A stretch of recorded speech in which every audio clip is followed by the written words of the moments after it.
하루 3분의 말씀 묵상을 통해 당신의 삶의 기적을 체험하세요. 믿음의 사대를 세우는 성경 암송 72구절, 하나님을 의뢰함, 성령. 고린도전서 2장 12절. 우리가 세상의 영을 받지 아니하고 오직 하나님으로부터 온 영을 받았으니 이는 우리로 하여금 하나님께서 우리에게 은혜로 주신 것들을 알게 하려 하심이라. 한 자매가 예수님을 영접했습니다. 성경을 읽으니 성경에 나오는 모든 기적들이 받아들여지고 믿어졌습니다. 왜 진작 누군가 자신에게 이런 엄청난 진리를 알려주지 않았는지 의아했습니다. 얼마 후 가장 친하고 대화도 잘 통하는 친구에게 이 기쁜 소식을 알려주기 위해 자신이 알게 된 예수님에 대해서 열심히 전했습니다. 그런데 1시간여 동안 듣고 있던 그 친구는 기가 찬 듯 이렇게 말했습니다.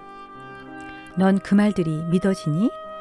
그러자 그 자매는 말했습니다. 그럼 넌 이것들이 안 믿어지니? 어떻게 그것을 안 믿을 수가 있어? 그거 다 뻥이야. 널 세뇌시키는 거라고. 너가 하나님을 눈으로 봤니? 예수님이 내 죄 때문에 죽었다가 다시 살아났다고? 어떻게 그것을 믿을 수가 있어? 너 요즘 스트레스가 많다더니 결국 미쳤구나. 한 사람은 믿는 것이 불가능, 또 한 사람은 안 믿는 것이 불가능이었습니다. 그런데 믿어지지 않던 성경 말씀들이 어느 순간 믿어집니다.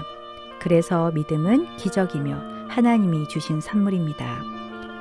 하나님께서 우리에게 은혜로 주신 것들을 알기 위해 우리는 세상의 영이 아니라 하나님으로부터 오는 성령을 받아 성령의 사람이 됩니다.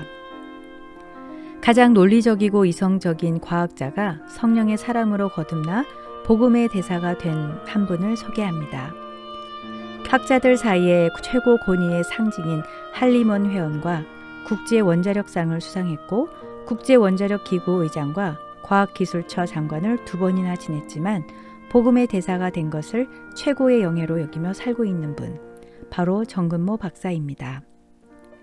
그는 신부전증으로 고통당하는 아들에게 신장을 이식해 주었으며 그 과정에서 예수님을 그리스도로 영접하고 거듭남을 체험했습니다. 아들의 병간호에 지친 그에게 하나님은 세미한 음성을 들려주셨습니다. 내 사랑하는 아들아, 작은 십자가를 지고 가는 내 아들에게 감사한 적이 있느냐? 정 박사는 하나님을 향해 외쳤습니다. 제 아들에게 감사하라니요. 내 아들이 아니었다면 내가 나를 향해 이렇게 간절히 기도할 수 있었겠느냐. 정 박사는 아들 덕분에 예수님 중심의 삶을 살게 되었고 과학을 연구하면 연구할수록 더욱 선명하게 드러나는 하나님의 섭리와 하나님의 놀라운 능력에 빠져들었습니다. 그는 성경이 비과학적이라며 믿지 않는 수많은 사람들을 위해 나는 위대한 과학자보다 신실한 크리스찬이고 싶다라는 책을 출간했습니다. 그는 이 책에서 이렇게 간증했습니다. 미국에 있는 아들이 신장 기능 상실로 다시 입원했다는 소식을 듣는 순간 나와 아내가 제일 먼저 한 것은 하나님 앞에 무릎 꿇는 일이었습니다. 아내와 나는 시간과 공간을 초월하여 역사하시는 하나님께 간절히 기도드렸습니다. 그러나 우리 부부의 이런 태도를 본 주변 사람들은 하나같이 의아한 표정을 지었습니다. 과학자가, 그것도 최첨단 과학인 원자력을 연구한다는 사람이 아들의 입원 소식을 듣고 한다는 게 고작 성경 읽고 기도하는 일이란 말인가. 하나님을 모르는 그들에게서 이런 반응이 나오는 것은 어쩌면 당연한 일일지도 모릅니다. 과학을 공부하면서 저는 온 세상을 원격 조종하고 있는 보이지 않는 손의 존재를 느꼈습니다. 그 보이지 않는 손의 주인은 우주를 창조하시고 주관하시는 하나님이었습니다. 하나님의 섬세하고 부드러운 손길은 과학뿐 아니라 이 세상에서 일어나고 있는 모든 일을 간섭하시고 다스려 왔습니다. 저는 수많은 과학자들이 과학의 한계를 절감하고 고통스러워하는 것을 보아왔고 그들의 입에서는 한결같이 신앙 고백이 흘러나왔습니다.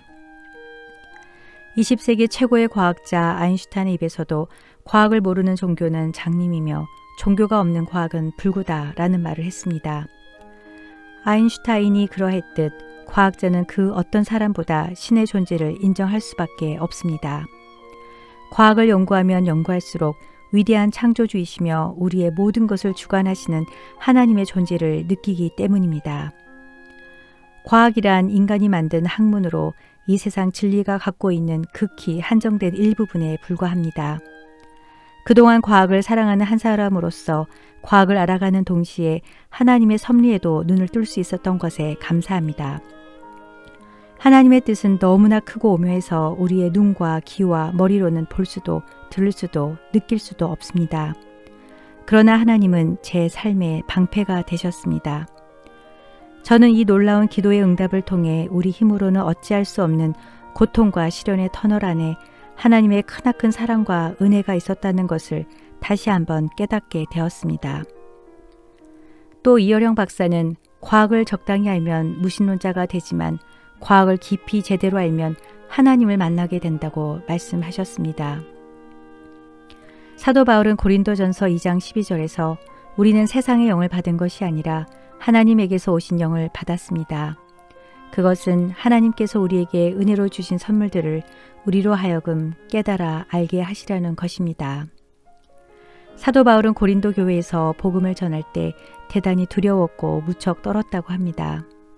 당시 고린도는 우상 숭배가 극심했던 도시였고 음란했으며 비판적인 무신론자들, 교만한 지성인들로 가득했습니다.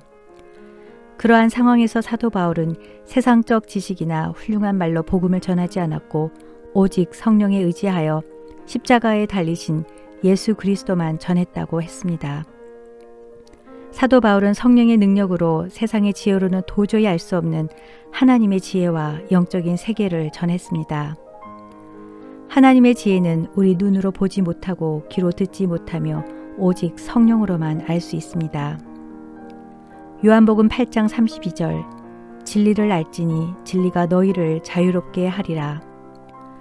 여러분 모두 성령께서 깨닫게 하시는 진리를 통해 참 자유를 누리시고 성령의 사람으로 거듭나시길 기도합니다. 천지 만물을 지으신 하나님 아버지, 아직도 너무 많은 사람들이 하나님의 창조를 부정하고 생사화복을 주관하시는 전능하신 하나님을 믿지 않고 하나님의 사랑을 깨닫지 못하고 있습니다. 그들의 마음과 눈을 열어주시어 수많은 과학자들이 과학을 연구하면 할수록 인정할 수밖에 없는 하나님을 믿고 영생의 선물을 받게 하소서. 한 영혼도 심판당하는 것을 원치 않으시는 하나님의 목자의 심정으로 그들을 위해 더 간절히 기도하고 복음을 전하고 구원의 감격을 함께 누리게 하소서. 주님께서 마침내 그들을 구원하시는 놀라운 역사를 이루실 것과 그들을 지켜주시고 복 주실 것을 믿으며 예수님 이름으로 기도드립니다. 아멘.